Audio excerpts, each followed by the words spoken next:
আজকে ঘরের তাপমাত্রা সকালবেলায় 32.9 অর্থাৎ প্রায় 33 হয়ে গেছে। এবং দেখেন আর্কিটেকচার পাখি কি সুন্দর করে বাসা তৈরি করছে, দুই দিকে দুইটা দরজা রাখছে। ভিতরে কি আছে সেটাও আমরা দেখতে পাচ্ছি না, তারপরে একটু দেখি কি অবস্থা, আমরা একটু হলেও দেখতে হবে। মাশাআল্লাহ, ওই যে আমরা বাচ্চা দেখতে পাচ্ছি, মানে কয়টা বাচ্চা সেটা বোঝা যাচ্ছে না, কিন্তু আর বাচ্চা রাখা যাবে না, বাচ্চা রাখা একদম সেফ না। এই যে দেখেন মাথা কি করে ফেলছে, একদম পুরো লোম তুলে ফেলছে। মাশাআল্লাহ, 1 2 3 4 চারটা ডিম দিছে। দেখেন কত সুন্দর করে মেয়ে পাখিটা নিয়ে বসে আছে। এই যে সুখবর পেয়েছি, কারণ ভাঙ্গা ডিমের খোলসা মনে এখানে নতুন অতিথি আসছে। যে গরম পড়ছে, হাতের মধ্যে খাবার না, আসলে হাতের মধ্যে হচ্ছে স্প্রে মেশিন নিয়ে ঘুরতে হচ্ছে, প্রচুর পরিমাণে গরম পড়ে গেছে। হ্যালো, আসসালামু আলাইকুম, আপনারা সবাই কেমন আছেন? আর এই গরমের মধ্যে আপনাদের ভালোবাসার পাখিগুলো কেমন থাকতে পারে সেটা আমি নিজে ফিল করছি। হঠাৎ 2-3 দিন অনেক ভালো আবহাওয়া হওয়ার পরে দেখেন আজকে ঘরের তাপমাত্রা সকালবেলায় 32.9 অর্থাৎ প্রায় 33 হয়ে গেছে, এবং বাইরে হচ্ছে 31, প্রায় ঘরের ভিতরে 33, যার কারণে আমি ফ্যান ছাড়ছি। সাধারণত 25 থেকে 27 বা 30 ক্রস করলে আপনারা পাখির ঘরে ফ্যান চালু করবেন, যাদের যাদের ফ্যানের ব্যবস্থা আছে। আর এই ফ্যানগুলো ব্যবহার করলে কিন্তু খুব সাবধানের সহিত ব্যবহার করতে হবে যারা খাঁচায় পাখি পালন করেন, কারণ কোনো কারণে যদি বের হয়ে আসে তাহলে কিন্তু পাখি কাটা পড়বে। সো ওই জন্য আপনারা চেষ্টা করবেন জালিওয়ালা ফ্যানগুলো ইউজ করতে। আর আমি যখন বসে থাকি দেন তারপর ফ্যান ঝাড়ি। তো আমরা হচ্ছে স্প্রে করে দিচ্ছি। এখন সকাল ঠিক 12টা বাজতেছে, 12টার টাইমে এবং বিকাল 3টার টাইমে, এই দুই টাইমে আপনারা আপনাদের পাখিগুলোকে স্প্রে করার চেষ্টা করবেন। আর আজকের ভিডিওতে আপনাদেরকে যেটা দেখাবো, আপনারা অলরেডি থাম্বনেল এবং টাইটেল দেখতে পাচ্ছেন, একের ভিতরে দুই। আলহামদুলিল্লাহ, আমাদের ফিন্স পাখিগুলোর অনেক দিন হয় আপডেট দেওয়া হচ্ছে না। তার পাশাপাশি ঘুঘু পাখিগুলোর কি খবর, আসলে অনেকে ঘুঘু পাখি নেওয়ার জন্য আমাকে এই ফোন দিচ্ছে বা বুকিং দিতে চাচ্ছে, কিন্তু আমি আপনাদেরকে একটা কথা বলি, আমার কিন্তু আগে অনেক ঘুঘু পাখি ছিল, প্রায় 32 জোড়ার মতন। এখন কিন্তু ঘুঘু পাখি চলে আসছে 16 জোড়ার মতন। আর কম সীমিত হওয়ার কারণে আর আলহামদুলিল্লাহ ঘুঘু পাখির কিন্তু চাহিদা অনেক বেড়ে গেছে, কারণ ঘুঘু পাখি যারাই যারাই নিছে আলহামদুলিল্লাহ তাদের অলরেডি কিন্তু এখান থেকে সফলতা পেতে শুরু করে দিছে। আর ফিন্স পাখি যারা যারা নিছে তারাও ইনশাআল্লাহ হয়তো বা সফলতা পেতে শুরু করছে। যেমন আমি আপনাদের কাছে বিক্রি করার পরে মাত্র 4 জোড়া রাখছিলাম, সেই 4 জোড়ারই দেখেন কি অবস্থা, এটা একটু দেখবো। আর দেখেন আর্কিটেকচার পাখি কি সুন্দর করে বাসা তৈরি করছে, দুই দিকে দুইটা দরজা রাখছে। ভিতরে কি আছে সেটাও আমরা দেখতে পাচ্ছি না, তারপরে একটু দেখি কি অবস্থা, আমরা একটু হলেও দেখতে হবে। কারণ এখান থেকে আমরা হচ্ছে বাচ্চার শব্দ শুনতে পাচ্ছিলাম, যে ওর বাবা মা খাওয়াচ্ছিল বাচ্চাগুলোকে। তো আমরা একটু হলেও দরজাটা আমাদেরকে খুলে দেখতে হবে, দেখি কি অবস্থা। মাশাআল্লাহ, ওই যে আমরা বাচ্চা দেখতে পাচ্ছি, মানে কয়টা বাচ্চা সেটা বোঝা যাচ্ছে না, কিন্তু বাচ্চা দেখা যাচ্ছে। যাই হোক, বড় হলে তারপরে বোঝা যাবে যে আসলে কয়টা বাচ্চা আছে, কারণ দেখেন আমি কত নিচে এবং বক্সটা কত উপরে। তারপরে এটার কি অবস্থা, এটা থেকে একটা বাচ্চা বের হয়েছিল, সে বাচ্চাটা আমরা সংগ্রহ করে রেখে দিছি, আবার হয়তোবা ডিমে যাবে। দেখেন খুব সুন্দর করে বাসা তৈরি করে রাখছে, অথবা 2-1 দিনের মধ্যে ডিম দিতে পারে, এখান থেকে ডিম দিয়ে দিতে পারে।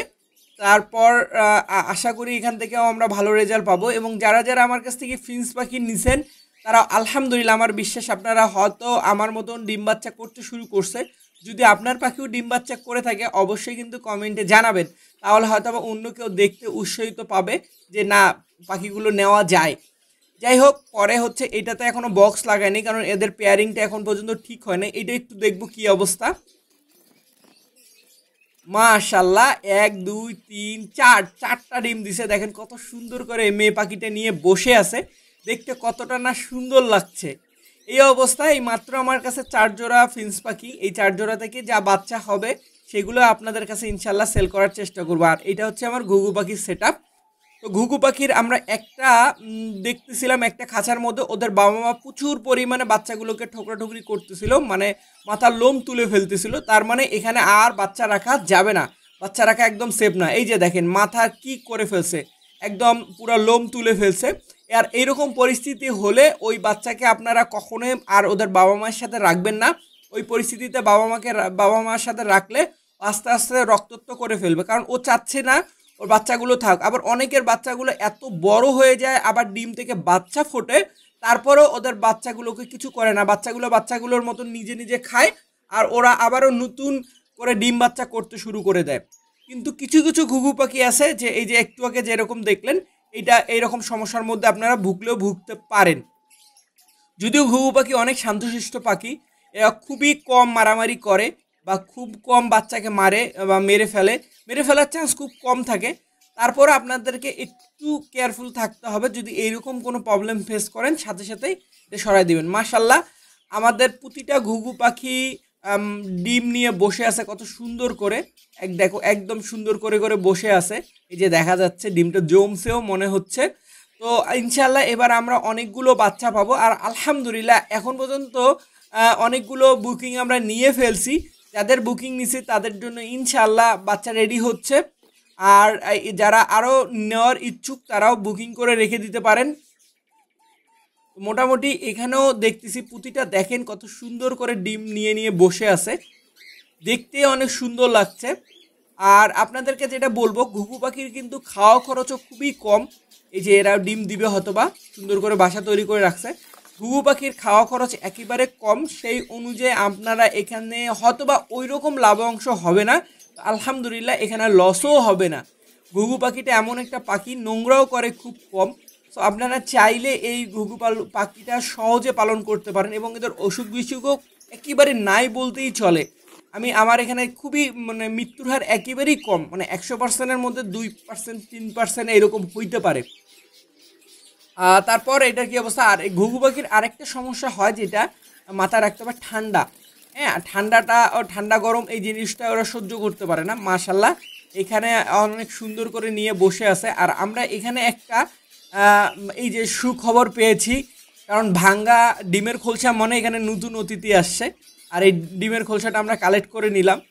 যে এইরকম ডিমের ভাঙ্গা খোলসা দেখলে বুঝতে পারবেন যে আপনার ঘুঘু পাখি অলরেডি হচ্ছে ডিম থেকে বাচ্চা ফুটে ফেলছে, ওকে আরও এক্সট্রা টেক কেয়ার করতে হবে। এখানে দুইটা বাচ্চা দেখতে পাচ্ছি, এই বাচ্চা দুইটাকে আমরা এখন আর সংগ্রহ করব না, কয়েকদিন পর সংগ্রহ করব, কারণ এখনও ওরা ওদের বাবা মায়ের কাছেই সেফ অবস্থায় আছে বা ওই রকম গণ্ডগোলও করতেছে না।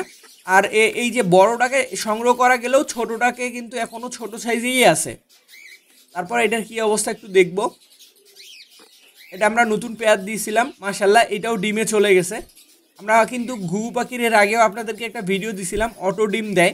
সাধারণত ঘুঘু পাখি অনেক দিন একসাথে থাকতে থাকতে ওই ডিম মিটিং ছাড়াই ডিম পাড়তে শুরু করে দেয়, ওইটাকে অটো ডিম, তখন কিন্তু অল্টারনেট করে দিতে হয়। মাশাল্লাহ এটাও নতুন পেয়ারিং দিয়েছিলাম, মাশাল্লাহ এটাও ডিম নিয়ে বসে আছে।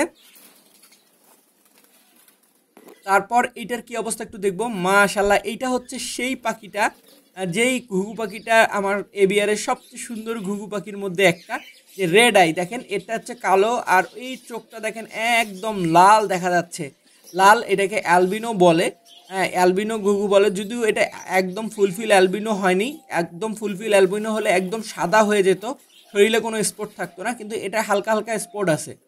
মাশাল্লাহ এটা তো অনেক সুন্দরভাবে ডিম নিয়ে বসে আছে। আর এগুলো একদম আমার একদম নিচের খাঁচাগুলো। তো এই মোটামুটি আমরা এইগুলো বাচ্চা সংগ্রহ করলাম, এইগুলো বলতে মাত্র 2টা। ইনশাল্লাহ নেক্সট ভিডিওতে হয়তো বা আরও অনেকগুলো বাচ্চা সংগ্রহ করব।